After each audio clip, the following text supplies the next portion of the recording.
వాలంటీర్లకు సంబంధించి వాలంటీర్ల సమస్యలపై అసెంబ్లీలో చర్చించాలని గట్టిగా పట్టుపట్టయితే పడుతున్నారన్నమాట. అసెంబ్లీ సమావేశాల్లో వాలంటీర్ల సమస్యలపై చర్చించి వారికి న్యాయం చేయాలని ఆంధ్రప్రదేశ్ స్టేట్ వాలంటీర్ అసోసియేషన్ రాష్ట్ర ప్రధాన కార్యదర్శి లంకా గోవిందరాజులు అయితే ప్రభుత్వాన్ని డిమాండ్ చేశారు.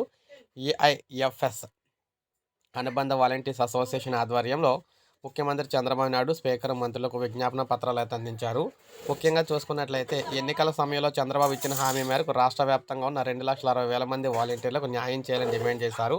వాలంటీర్ల ఉద్యోగ భద్రతపై అసెంబ్లీలో చర్చించడంతో పాటు 5 నెలలుగా పెండింగ్లో ఉన్న బకాయిలను వెంటనే విడుదల చేయాలని కోరారు.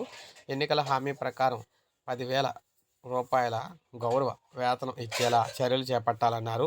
రాజకీయ ఒత్తిళ్లతో రాజీనామా చేసిన వాలంటీర్లను మానవతా దృక్పథంతో తిరిగి విధుల్లోకి తీసుకోవాలని, వాలంటీర్ల సమస్యలపై అసెంబ్లీలో చర్చించేలా చూడాలని కోరుతూ రాష్ట్ర వ్యాప్తంగా వాలంటీర్లు ముఖ్యమంత్రి చంద్రబాబు నాయుడును శాసనసభ స్పీకర్ చింతకల అయ్యన్నపాత్రకి వినతిపత్రాలు అయితే పోస్టులు పంపడంలో చేస్తూ ఉన్నారన్నమాట. సో ఖచ్చితంగా వాలంటీర్లకు న్యాయం చేయాలి. 2,60,000 మంది అయితే ఉన్నారు. సో గత ప్రభుత్వం నియమించిన సాగుతో వారిని ఇలా తొక్కుపెట్టడం కరెక్ట్ కాదని చెప్పేసి వీరైతే చెప్తూ ఉన్నారన్నమాట. సో ఇది మరి రాష్ట్ర ప్రభుత్వం మాత్రం ఎక్కడా కూడా వాలంటీర్లకు సంబంధించిన చిన్న విషయం కూడా బయటకైతే రానివ్వట్లేదు. ఈవెన్ డబ్బులు కూడా కేటాయించలేదన్నమాట వారికి. ఇది ఒక దురదృష్టకరమైన సంఘటన అని చెప్పుకోవచ్చు. సో ఒక లైక్ చేయండి, అందరికీ తెలిసింది. సబ్స్క్రైబ్ చేసుకోవాలి, మన ఛానల్ సబ్స్క్రైబ్ చేసుకొని